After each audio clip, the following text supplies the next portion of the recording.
morning.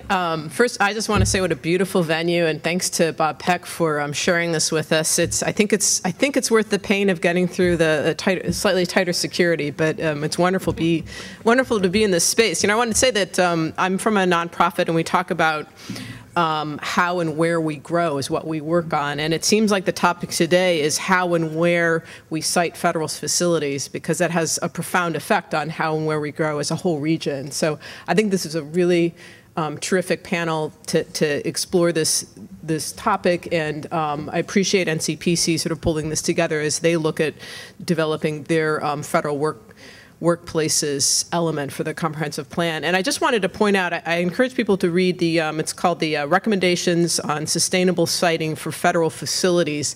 And I understand it's available at fedcenter.gov. And it's a terrific document that I think does a wonderful job embodying the principles that this administration has done through its executive order in terms of sustainability and livability principles on how this affects federal facility siting. And I'm really excited about these recommendations for really how federal facilities can create a more sustainable region. It really emphasizes transit-oriented development, focusing on central business districts and traditional town centers, the affordability of housing for federal workers, enhancing walk-bike access, looking at existing facilities first, looking at gray fields and brown fields, historic buildings. There's a lot of great stuff in here that I think can really help put together a sustainable strategy for both the private sector and the public sector. And with that, I want to just briefly introduce the panel, although I think I'll let them say a little bit more about themselves as we do this discussion. First, we have Jay Fisette, who's a member of the Arlington County Board. Jay has been on the Arlington County Board since 1998 and been the chairman of the board a number of times, and is known throughout the region and perhaps the country as an advocate for smart growth and new urbanist principles, including linking land use and transportation, providing robust transportation options, and inviting public spaces. And next to him is Lisa Swoboda. Lisa is Deputy Director of the Office of Military and Federal Affairs for Maryland Department of Business and Economic Development. And Lisa provides the links between the state of Maryland and federal facilities like BRAC, and she'll be able to share with us about BRAC issues in Maryland and maybe give her perspective more broadly. Next we have Bob Peck. Bob, as probably most of us know, is the Commissioner for Public Building Service for the U.S. General Services Administration, and Bob was appointed this position in 2009 and is responsible for nationwide asset management, and really, I think, is the evangelist on sustainability, green building, and smart growth for the GSA. And the end is Doug Firstenberg. Doug Firstenberg is the founding principal and co-manager of StonebridgeCarras. It's a major real estate developer and has done a fantastic development at the New York Avenue metro station, which I hope he will discuss as we talk about these issues. So first, I just wanted to kick off the discussion in sort of talking about what is the value brought by federal facilities siting in places that are developing areas. And by developing areas, I mean both obviously sort of the challenges that BRAC is looking at, but also even developing like the New York Avenue metro station and the ATF, or the U.S. Department of Transportation and Navy Yard, and just sort of your thoughts on sort of what's the kind of the value proposition for the region and for these emerging places in terms of what federal facilities can bring to the table. For those of you who don't know Noma is an area north of Union Station, and it was an area that the district focused on for a large redevelopment. And what really changed Noma was the transaction that the district worked with the federal government to bring a headquarters agency, which was identified ultimately as the Bureau of Alcohol, Tobacco, and Firearms. But that really led to an agreement that was a novel concept, which was a public-private partnership to fund the first infill metro station in the system. And quite frankly, the headquarters by itself, which would have been an important change for Noma, really by itself would not have made Noma what it is today. It was really the ability to get the train station, and at that time, the federal government was able to participate in a third, the district participated in a third, and the private property owners participated in a third. And that leverage of the station, I think, in my opinion, is the change agent for NOMA, because not only was ATF coming because of the transaction with the district, but Bob sent a few people over there who used to be in this building. DOJ came, and I don't think without that red line station literally right there, I'm not sure any of those people are coming to NOMA. And so it's that kind of full partnership where the federal government came in not only with a user that gave people credibility for the area, but it drove a huge infrastructure investment that I think has now led to Bob's bringing thousands and thousands of government employees over there. I guess the disclaimer is, first of all, we ran full and open competitions on the lease. Let's be really clear. You know, no sole source to you or no. But it is true. I mean, there are a couple of important points. Doug just made one of them, that the federal government, and this wasn't a given, did agree to participate in funding the metro station because we thought it was a good location. I'll say two other things about ATF. One is, there was a proposal at one point to put ATF down in the Southeast Federal Center where DOT now is, and some of us back in the Clinton administration were concerned that putting another highly secure agency down there next to a building down there which shall otherwise go nameless, but which has windows blocked up and is impossible to get into, might have cemented the impression that, no pun intended, that the Southeast Federal Center was going to be nothing but a security enclave. We didn't think that would be good either. So we got a twofer. We were able to put ATF in there, help do a metro station, and then something important, and I give a lot of credit to the ATF people, we agreed to put ground floor retail on the First Street side or Florida Avenue, 2nd Street side of the building. Because the other challenge with federal facilities is, as I often say to people who around the country who want a facility in a certain place, well, we'll bring a new government-owned building to your community, we'll put it behind 80 or 100-foot setbacks, we'll close it off to the public, we'll take it off the tax rolls, and we'll call that economic development. So there is, it's not just getting a federal facility. I don't want to get into it now, but there are obviously all kinds of other factors, including getting the right location in the first place and then making sure that the federal facility is the live hand, not the dead hand of the federal government. I'll add on, because it is true that the way you described it, there are jurisdictions that will still be attracted. That's the sad part. You know, being a local government person, and also, however, being for many years involved with the Council of Governments, I tend to look at this with two hats. One, the interests of my own community, and secondly, the interests of the region, to make the region work.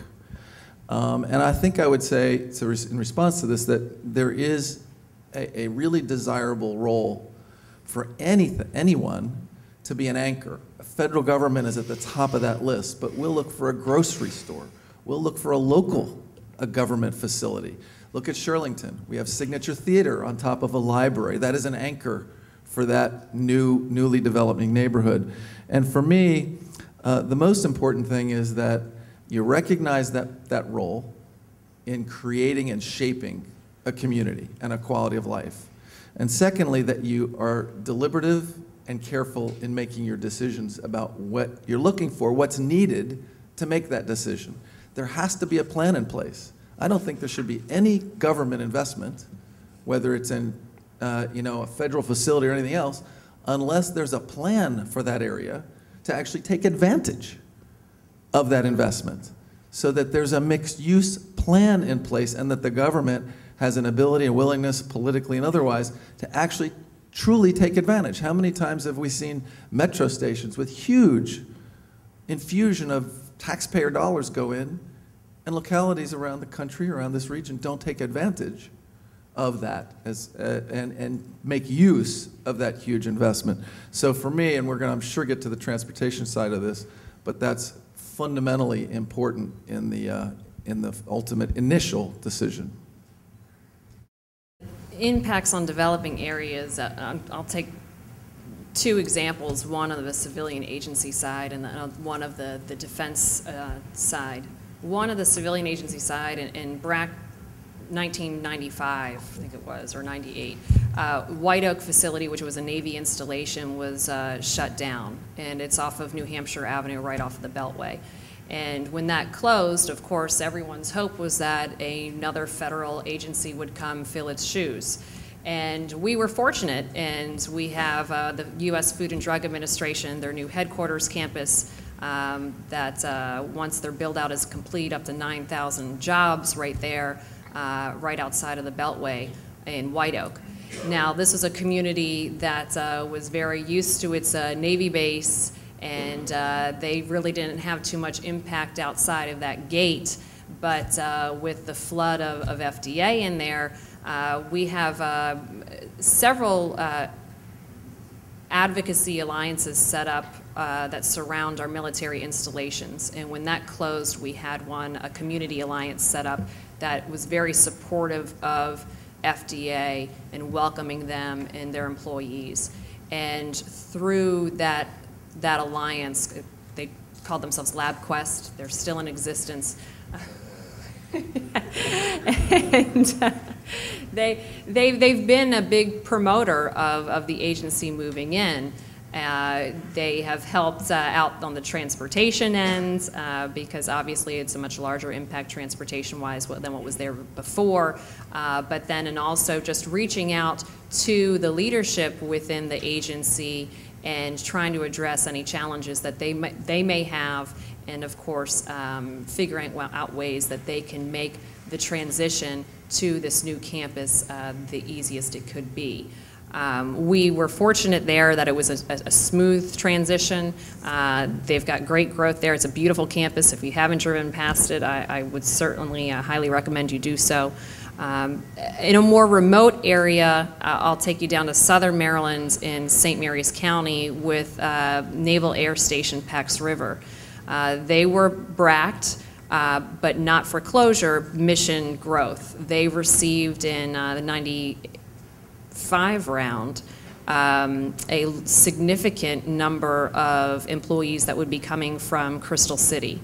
They didn't think that many from Crystal City would physically be relocating to Lexington Park, Maryland.